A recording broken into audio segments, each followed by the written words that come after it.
Welcome to the It Girl Podcast, where we discuss living life like the It Girl. Our host, Erica Passy, brings on different guests to talk about their perspectives on all things It Girl lifestyle. She covers topics such as wellness, fashion, travel, and current It Girl trends. And now your host, Erica. Hello, everyone, and welcome back to another episode of the It Girl Podcast. My name is Erica. I will be your host today, and this is a production of the CLU podcasting class. This is where we discuss all things It Girl related, anywhere from fashion to travel to social media trends. We've got it all here. Today, I am doing another solo podcast, and I thought it would only be fitting to do this one solo because today we're going to be talking about how to be alone. But just to start off, we're going to talk a little bit more about the It Girl. So who is my favorite It Girl of the moment? I would have to say it's Selena Gomez right now. I just love her vibes. I mean, obviously, like, the whole feud right now between Selena and Hailey Bieber is a bit much.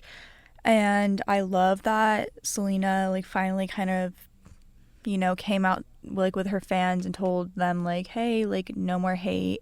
But that is such an It Girl move, too. Like, I love that they're trying to, like, spread kindness and, making sure that everyone is okay in this situation.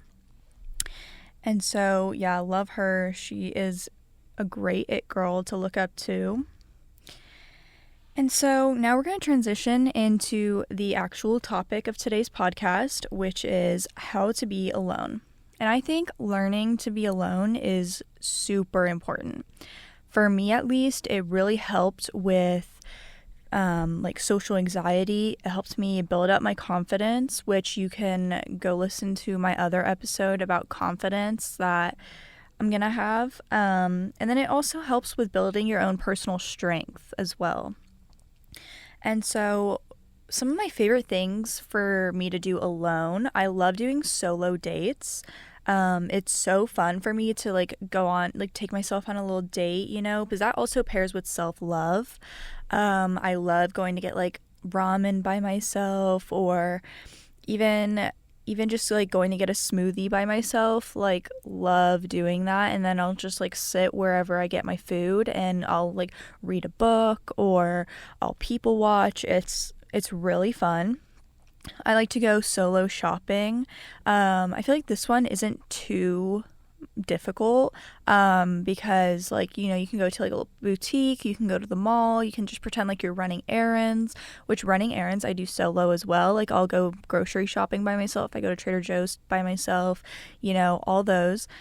I also will do solo exercise, so, like, I'll either go run around the park by myself or I'll go to the gym by myself, which I know a lot of people struggle with, but I've learned to be able to go to the gym by myself at this point.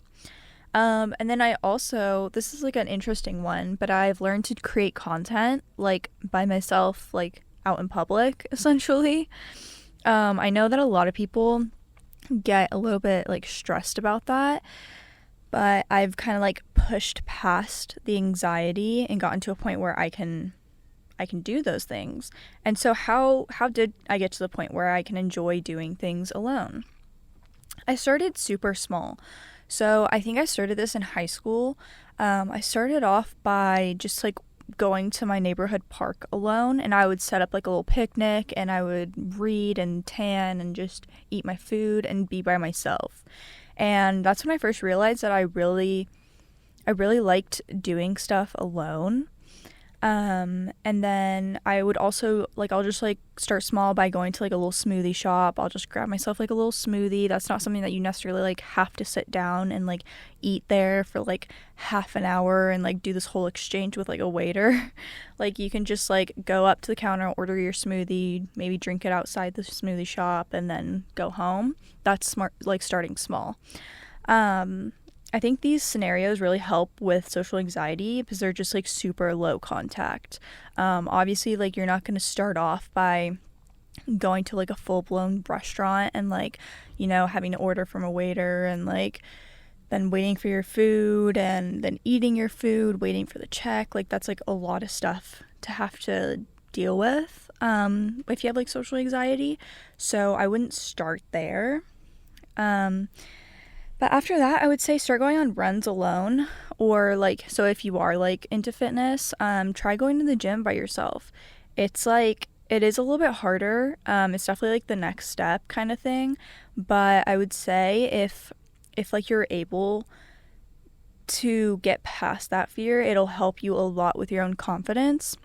So I know that the gym can be super, super intimidating, but at the end of the day, like, if you're able to get through the uncomfortableness of it, it'll actually make you like a lot stronger as a person, because it makes you way more aware of your safety and like way more aware of your surroundings, which is super key when, you know, you're out in the real world. Maybe you're traveling, or you're even just like visiting a nearby city by yourself. Like, it makes you,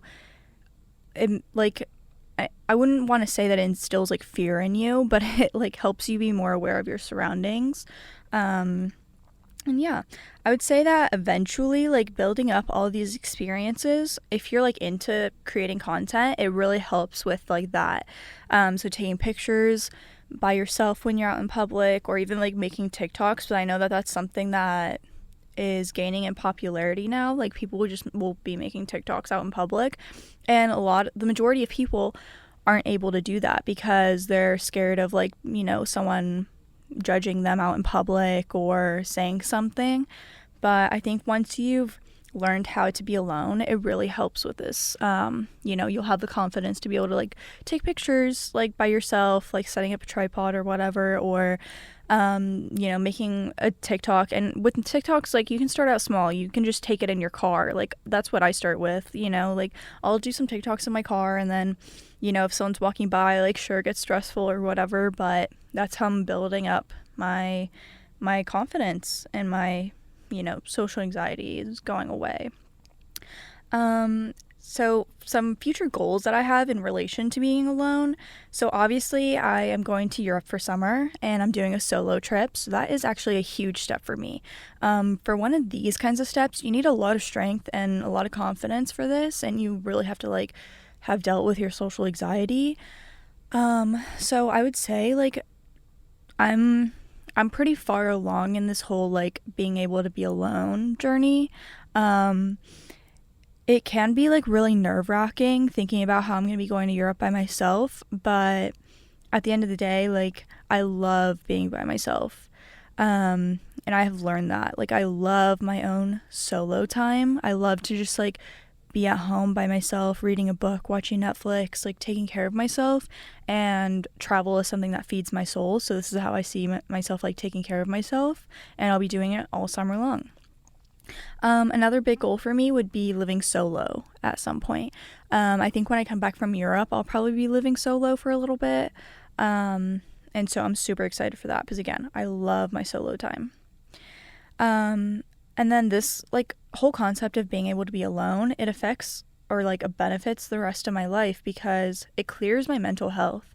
It makes me like a lot happier. It's honestly a serotonin boost to be able to go like do things by myself. Like, I love being able to just go grab like a smoothie by myself and have my little like it girl moment, like being by myself, like drinking my smoothie, like, you know, feeling all cute. And it just like, it's a confidence boost, it's a serotonin boost. It makes me overall like, it helps me in life, you know, to like level up. And it obviously just helps me get my tasks done so much more efficiently. You know, my alone time, that's when I'm most productive. But yeah, so that's all I really had to say for today's podcast. This was a really quick one. But go ahead and comment down below, either on my YouTube video or the Mixcloud, what kind of topics you'd want to hear from me in the future. In the future, we're going to be talking more about creating content, social media trends, you know, so many more it-girl concepts. You can find me at ERIIKA.3 on all of my socials. I'm on Instagram and TikTok, and in my Instagram bio, you can find the link to my blog, which will also take you to my Mixcloud. You can also find me on YouTube at It Girl Podcast. And thank you all for tuning in. I'll see you guys next time. Thank you for listening to today's episode of the It Girl Podcast, a production of the CLU podcasting class. We appreciate all of your support and would love it if you would reach out to Erica on all social media platforms.